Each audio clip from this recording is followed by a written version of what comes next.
Bueno, estamos con Enrique García, presidente de la CAF. Le agradezco mucho, señor García, por acompañarnos esta Muchas mañana. gracias, Jiménez. ¿Qué tal? Muy ¿Cómo grato está? estar en Lima, con buen clima Qué y bueno. en este evento tan importante. Hablando del evento y hablando un poco de aquellos temas importantes que se enmarcan en el Foro Económico Mundial, mejorar el estado del mundo, que es lo que todos los países quieren, es parte de lo que se discute en estos foros. ¿Cómo mejoramos el estado del mundo?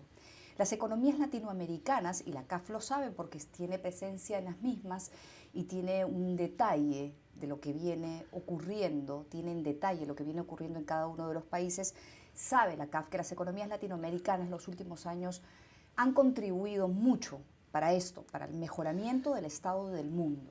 ¿De qué forma? ¿Cuáles cree usted que los últimos años han sido las contribuciones más importantes de las economías de América Latina y del Perú, obviamente? Bueno, mira, yo creo que contrariamente a la historia tradicional de décadas anteriores, en crisis globales, donde generalmente nosotros los latinoamericanos éramos señalados como los culpables, porque iniciábamos la crisis de la deuda en México, el tequila, la crisis samba, todo esto. Hoy en día es al revés. En realidad América Latina no es parte del problema, sino se convirtió en parte de la solución. ¿Y por qué digo eso? Porque si uno mira el contexto internacional, mira a Estados Unidos, ha tenido un proceso de desequilibrios, está en proceso de ajuste. Europa está en situación difícil, obviamente va a salir adelante. Japón ha quedado bastante rezagada, dormida por varias décadas ya. Entonces resulta que hay dos regiones en el mundo, que son precisamente los países emergentes, que han tenido dinamismo. Bueno, el principal contribuyente a eso, desde luego, es el continente asiático, es decir, para el dinamismo de la China, de todos los países allá, Corea, de Singapur, en fin, todos ellos, la India. Pero América Latina ha tenido un juego muy importante. ¿Y por qué? Porque creo que en América Latina aprendimos lecciones muy duras en décadas pasadas, de que cuando hay procesos de gran desequilibrio macroeconómico que conducen a déficits fiscales, déficit de balance de pagos, endeudamiento exagerado, al final del día conduce, como en muchos casos, Perú no es una excepción, mi país, Bolivia, no es excepción, bueno, todos, Argentina, Chile, entraron en procesos inflacionarios e hiperinflacionarios. Y eso forzó a nuestra región a tener un ajuste muy severo durante la década de los años 80. Y la lección esa yo creo que ha sido muy útil porque la memoria no falla. Y todos los gobiernos, yo diría en la región, la mayor parte de los países hoy en día, al margen de las diferencias ideológicas que puedan existir, hay un patrón común que es que tienen manejo macroeconómico muy razonable. Entonces ese es un factor. Y el otro, que hay que reconocerlo, muy importante, quizás tan importante como el anterior y muy ligado al anterior, es el dinamismo de las economías asiáticas, obviamente.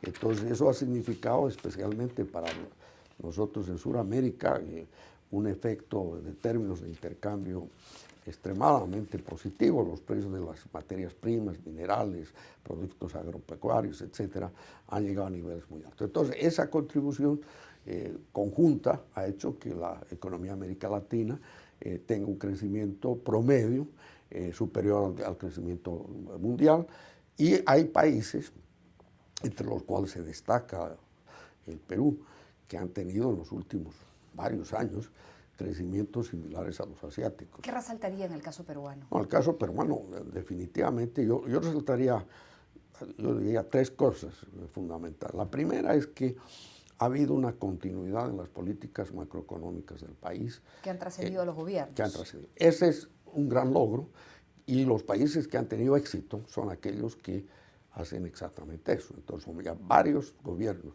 No importa la tendencia, no importa la ideología, pero han mantenido. Ese es un factor muy, muy importante. El segundo, que creo que al ser un país con gran riqueza, precisamente muchos de estos recursos naturales, ha tenido un impacto muy favorable en materia de precios y eso le ha dado, ese conjunto le ha dado los equilibrios que le permite crecer.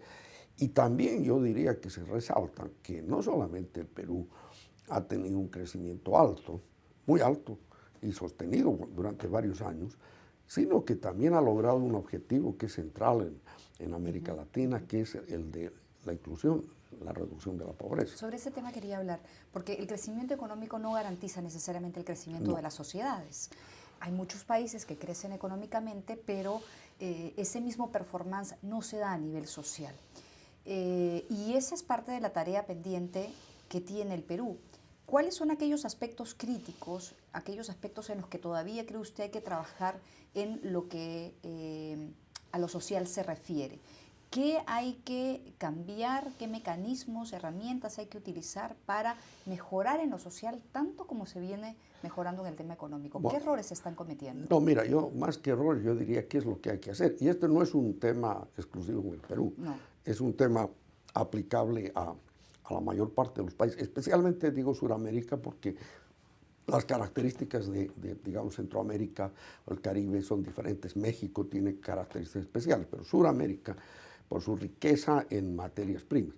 Yo diría que el factor fundamental para asegurar una sociedad más incluyente en forma sostenible es ir a un proceso de transformación productiva que signifique dar mayor valor agregado a las producciones, o sea, no quedarnos complacientes con el beneficio que trae las materias primas. Y yo creo que uno de los problemas que hay que ver con mucho cuidado es ese. Entonces, ¿qué significa eso? Significa más inversión, mucho más inversión en un tema crítico, que es el capital humano.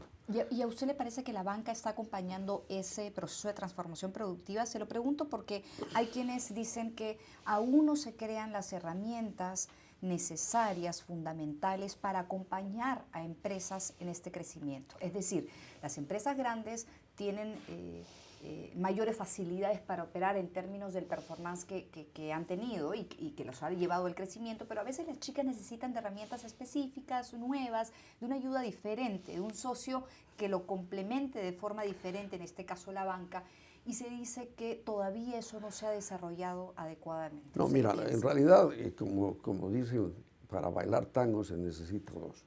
Y realmente, para ir a ese proceso de, primero, transformación productiva, ¿qué quiere decir? Quiere decir que en lugar de estar exportando y produciendo básicamente cobre, gas, petróleo, productos agrícolas, vayamos a través de procesos de investigación y de mayor tecnología a cadenas productivas que precisamente permitan que la empresa pequeña, mediana y micro sean parte importante de ese proceso. Claro, pero ¿qué está ocurriendo que no permite eso? Bueno, no, yo creo que hay varios factores. Los factores que impiden eso es que quizás no hay un convencimiento de que esto es urgente. Todos dicen que es importante. Y esto no es Perú, estoy hablando en términos generales. Entonces, los cuellos de botella son, comenzando son temas básicos, que además no se resuelven de la noche a la mañana.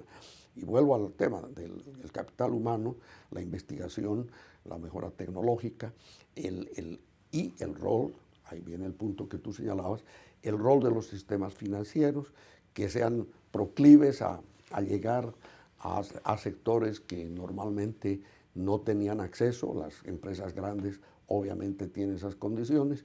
Y también hay un rol del Estado en el sentido de tener instrumentos importantes para que se conozca mejor las ventajas comparativas y competitivas que tiene un país en sectores, y los gremios empresariales deben ser. Es un problema de una agenda integral de largo plazo.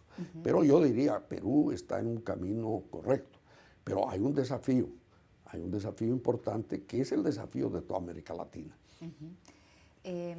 La última pregunta que le quiero hacer tiene que ver con el papel de la CAF, en América Latina y de cómo la CAF, hablábamos de socios, en algunos momentos se ha convertido en un socio del Perú y de muchos países. El interés por la CAF en la infraestructura es desde siempre prioridad, porque justamente esta infraestructura es la que ayuda a los países a desarrollar. No, mira, yo creo que CAFA es un ejemplo interesante de cómo la región, por sus propios medios, puede lograr construir instituciones. Esta era una institución pequeñita de 5 países, hoy día tiene 18 países, es regional y presta servicios financieros, préstamos y otro tipo de productos que en los últimos 5 años hemos aprobado cerca de $50.000 millones.